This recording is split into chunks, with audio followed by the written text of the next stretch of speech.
Okay, so this is going to be the last video I'm going to make about this topic, and it's about the last CTLS case when you get blocks here, here, here, here, or here.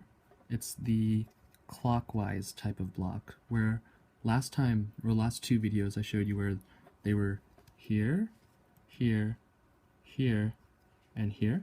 So it's the same concept, and I'm going to be demonstrating with this new Along GT from the Cubicle.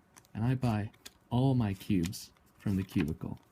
I buy a lot of cubes from the Cubicle because Phil is a really cool guy, and they get all the newest cubes really fast, and they have great customer service. This is another Along GT that I swapped out Along V2 edges in, and I got two because I wanted to compare, because with the V2 edges, it's a little slower and easier to control, for me at least, and the feeling is more like an Along. Anyways, so I'm going to do a random 2-gen hand scramble just to set up the case. So just a random 2-gen. So I'm gonna make my first block.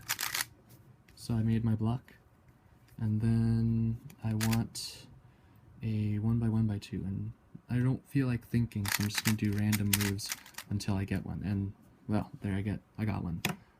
Probability for getting these is really high because you have 4 edges that can form that, apart from like the obvious F2L corner edge pair, and like since each edge touches 2 corners and you have 4 of them, that's like 8 opportunities to form the 1x1x2. So just by doing random moves like I did, it'll just pop up. So you get this 1x1x2 and you put it into the bottom slot, so you get the fake F2L. And then if this corner wasn't already placed here, you take this corner and you place it over where it needs to go. And then there's some dead giveaways that I look for first. So this odd edge has to go here, and if that has to go here, then the direction of the edge cycle changes, like it influences things. And then secondly, I look at this block here. These colors have to match this corner, and then the color of this has to match this.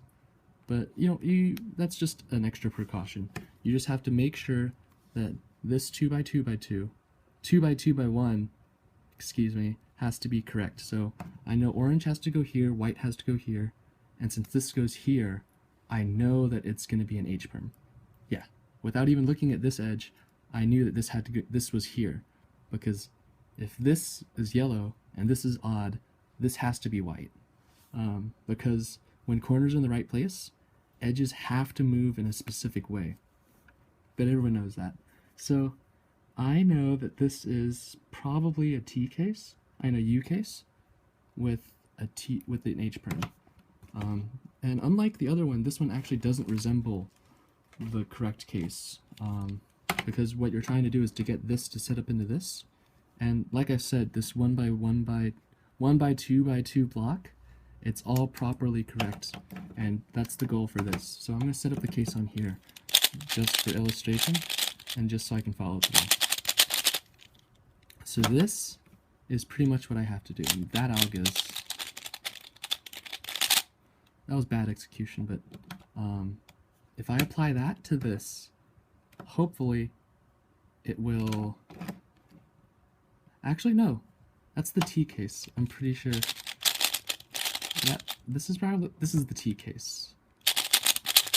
My bad. So that one's actually the inverse of the alg I just showed you. So if I do that on this, it should set up this. And after this, it's just a trivial this. And it'll set up that skip real nice. So, and then here, and I actually could have canceled that. So from there, I just set up this, and then it's an LL skip.